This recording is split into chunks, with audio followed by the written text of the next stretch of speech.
अस्सलाम वालेकुम दोस्तों, जॉली अजीम हाजिर है फिर एक नई वीडियो के साथ। दोस्तों आज मैं आप लोगों के लिए एक बहुत ही मज़ेदार केक लेकर आया हूँ। पाकिस्तानी केक है, पाकिस्तानी फ्रूट केक। जो हम हमारे घर में गेस्ट वगैरह आते हैं तो हम डब्बे वाला केक लेकर आते हैं। मैं सेम वही टेस्ट वही फ्लेवर वाला केक बनाना आपको सिखाऊंगा। बिल्कुल परफेक्ट एक रेसिपी है और बनाना भी बहुत आसान है, बहुत मज़ेदार है, बहुत सिंपल है। और इसमें जो अल्टरनेट्स होंगे वो भी मैं आपको बता दूँगा, ऑप्शनल जो हैं वो भी बता दूँगा। तो दोस्तों आज मैं आपके लिए जो डब्बे में मिलता है डॉन बेकरी का और बनीज बेकरी का केक, फ्रूट केक, मैं वो आपको वो बनाना सिखाऊंगा जो पाकिस्तानी स्टाइल में होता है, जिसमें अशरफी का मुरब्बा होता है। तो बहुत ही मज़े का होता है। चलें दोस्तों से बनाना शुरू करते हैं। इसके लिए जो हमें इंग्रेडिएंट चाहिए मैं आपको बता देता हूँ। 2 कप मैंने मैदा लेके छान के इधर रख लिया है। 1 कप हमें चाहिए तकरीबन 200 ग्राम के करीब ये वेजिटेबल घी है। अगर आप वेजिटेबल घी इस्तेमाल करना नहीं चाहते तो मार्जरीन यूज़ कर लें। मार्जरीन नहीं यूज़ करना चाहते हैं तो बटर कर लीजिएगा। तो तेल भी आप इस्तेमाल कर सकते हैं, लेकिन तेल से फ्लेवर कोई ख़ास नहीं आता। अगर आप सर्दियों में बना रहे हैं तो प्योरिटी यही कि आप वेजिटेबल ऑयल यूज़ कर लें।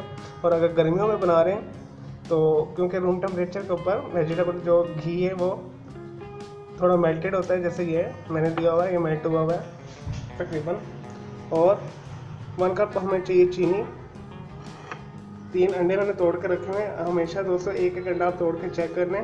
अक्सर ये होता है कि एक अंडा ख़राब हो तो सारे ख़राब निकल आते हैं, तो आप एक एक अलग बर्तन में तोड़ के सेपरेट अंडा चेक करके फिर आप एक जगह पे डाल लें। 5 टेबल स्पून हमें चाहिए प्योर मिल्क, खालिस मिल्क ये है। तो अगर आप मिल्क नहीं इस्तेमाल करना चाहते तो आप ये स्किप कर सकते हैं, ये लाजमी डालिएगा, इससे मॉइस्ट केक बनेगा। 1 टीस्पून हमें चाहिए ऑरेंज पील। मैंने इसे धो के अच्छे तरीके के साथ इसे बारीक काट लिया। ऐसा ये फ्रेश है। अगर आपको फ्रेश नहीं मिलता तो आप सूखा भी इस्तेमाल कर सकते हैं पीस के। 1 कप हमें चाहिए अशरफी मुरब्बा। ये आपको इजीली अवेलेबल हो जाएगा मार्केट में, टूटी फ्रूटी भी इसे कहते हैं। तो मैंने हाफ कप लिए रेड और हाफ कप मैंने ग्रीन लेके दोनों को धो के अच्छे तरीके से मिक्स करके यहाँ पे रख लिए। 3 से 4 ड्रॉप हम ऑरेंज एसेंस इस्तेमाल करेंगे, ये ऑप्शनल है। अगर आपके पास नहीं तो आप स्किप कर दें। और इसी तरह 2 से 3 टीस्पून के करीब हम लेमन एसेंस इस्तेमाल करेंगे, या बादाम का एसेंस इस्तेमाल कर लें, वो ऑप्शनल है। ये दोनों ऑप्शनल है, अगर आपके पास नहीं है तो आप स्किप कर दें। और 2 टीस्पून के करीब हम बेकिंग पाउडर इस्तेमाल करेंगे, या 1 टेबल स्पून बड़ा जो खाने वाला चमचा होता है वो इस्तेमाल करेंगे। और इसके लिए जो हमें चीज़ें चाहिए, हम इसे बगैर ओवन के बेक करेंगे। मैंने कढ़ाई रखी हुई है हल्की आंच के ऊपर इसे क्रिएट होने के लिए। उस दौरान हम केक का बैटर बना लेंगे। 8 इंच का मैंने एक पैन लिया, कोई सा भी आप कागज़ बिछा लें इसके नीचे। ऑयल करने की ज़रूरत नहीं है क्योंकि घी भी इसके अंदर शामिल करें तो वो ईजीली आपका पील ऑफ हो जाएगा। तो अगर आप बटर लगाना चाहते हो तो बटर लगा सकते हैं इसके नीचे। चलिए दोस्तों इसे बनाना शुरू करते हैं। सबसे बढ़िया एक बड़ा सा बाउल ले लें इस तरह का, इसके अंदर अंडे शामिल करते हैं। दोस्तों मैं ना ब्लेंडर यूज़ कर रहा हूँ ना इलेक्ट्रिकल बीटर यूज़ कर रहा हूँ। मैं इसे हाथ के साथ बनाना सिखाऊंगा, अक्सर घरों में नहीं होता। नेक्स्ट हम डालेंगे 1 कप चीनी। और ये मेल्टेड घी है, ये मैं इसमें शामिल करूँगा 1 कप।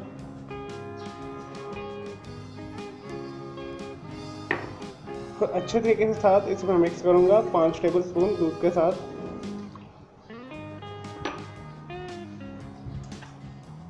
दोस्तों हमने इसे 5 मिनट के लिए अच्छे तरीके से बीट करना है। चलो दोस्तों जैसे ही होता है फिर मैं आपको बताता हूँ नेक्स्ट स्टेप। नहीं जी दोस्तों, मैंने अच्छे तरीके से इसे बीट कर लिया है हैंड विच के साथ। इसके अंदर हम 2 से 3 ड्रॉप के करीब ऑरेंज एसेंस डालेंगे, लेमन एसेंस या बादाम का एसेंस डाल दें, कोई भी आप डाल सकते हैं। 2 से 3 टीस्पून, 2 से 3 ड्रॉप्स। और अच्छे तरीके से मिक्स कर लें 1-2 मिनट तक।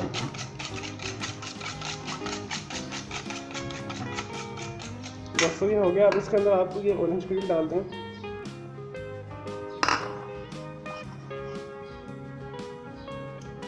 इसे लास्ट में डालिएगा। इसमें जो आप बाज़ार वाला खाते हैं डॉन बेकरी का या बनीज का, इसका फ्लेवर इसकी वजह से ही अच्छा आता है।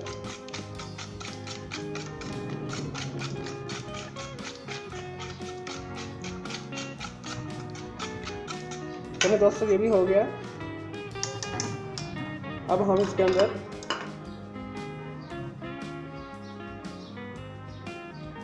मैदा शामिल कर देंगे और अच्छे तरीके के साथ मिक्स कर लेंगे 2 से 3 मिनट तक। चलिए दोस्तों, जैसे होते हैं फिर मैं आपको दिखाता हूँ।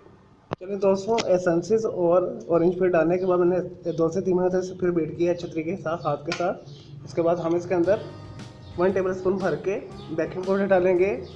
अगर 1 टेबल स्पून आप नहीं डालना चाहते तो 2 टीस्पून के करीब इसमें बेकिंग पाउडर शामिल कर दें और अच्छे तरीके से मिक्स कर लें। और ये वाला स्टेप आपने लास्ट में करना है जैसे मैंने किया है। अब मीनवाइल हम इसे हिला लेंगे बाद में, और साथ ही हम स्टफी तैयार कर देते अपनी। मैंने 1 टीस्पून के करीब मैदा लेके प्लेट में डाल दिया, इसमें मिक्स कर लें अच्छे तरीके के साथ। ये एक टेक्निकल पॉइंट है, जब आप खुश्क मैदे के साथ आप इसे इस तरह मिक्स करेंगे तो आपकी शरफ़ी नीचे नहीं बैठेगी, वो हर बाइट में आपके साथ आएगी। हर स्लाइस जब आप केक का करेंगे तो उसमें आएगी। इस तरह हमने इसे मिक्स कर लेना है। जो इसका एक्स्ट्रा मॉइस्चर होगा ये चूस लेगा मैदा। चलिए दोस्तों, ये हो गया। साथ ही हम इसे मिक्स कर लेते हैं जो मैंने आपको बताया। चलिए मैं दोस्तों ये करता हूँ, फिर मैं आपको दिखाता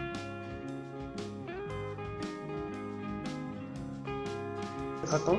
चलिए दोस्तों, केक के बैटर के अंदर बेकिंग पाउडर हमने मिक्स कर लिया। अब लास्ट स्टेप ये करते हैं, हम इसमें शरफ़ी शामिल कर देंगे और आराम के साथ से मिक्स कर लेंगे जैसे मैं कर रहा हूँ। चलिए दोस्तों, ये मिक्स हो गया। अब हम बैटर सांचे में डालेंगे बेक होने के लिए।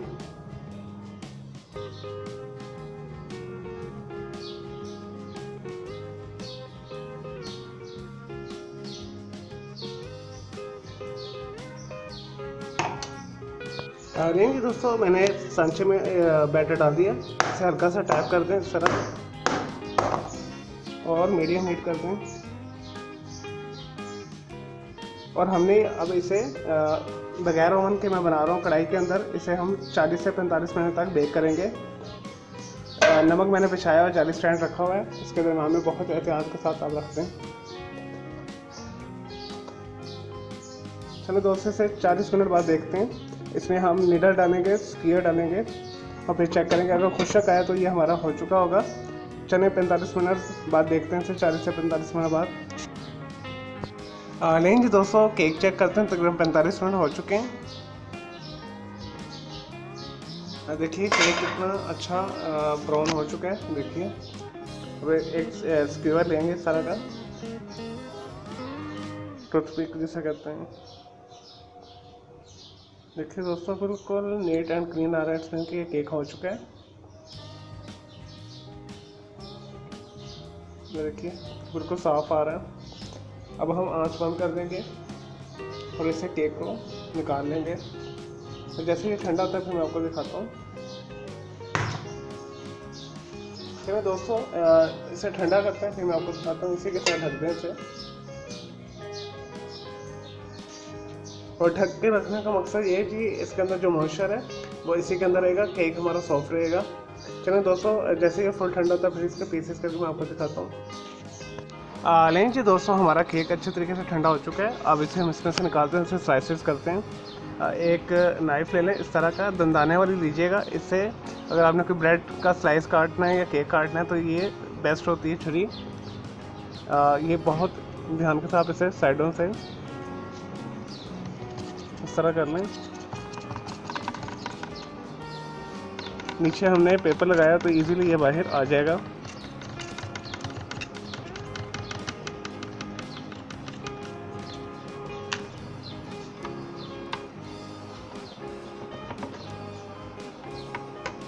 देखिए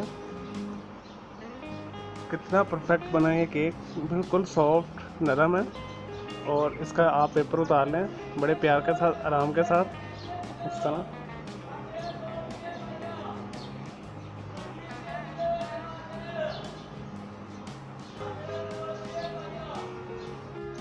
चलिए दोस्तों, इसके पीसेस करते हैं, जैसे आपको पसंद है उस तरीके से काट लीजिएगा। तो मैं इसका बारीक स्लाइसेस काटूंगा। नहीं जी दोस्तों, मैंने स्लाइसेस भी काट लिए हैं, देखिए कितना ही मज़ेदार और अच्छा बना है। तो इसे आप ज़रूर बनाइएगा। मेरा है ड्राइंग का चैनल एक कलर क्लाउड के नाम से, उसे भी आप सब्सक्राइब कर लें। मेरा दूसरा चैनल जो है लाजमी आपने हाथ में सब्सक्राइब करना है, उसका बेल आइकॉन को ज़रूर क्लिक करना है।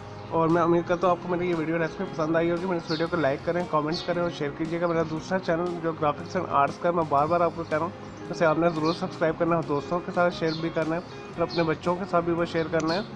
मुझे इजाज़त है, आपको अल्लाह हाफिज़, टेक केयर।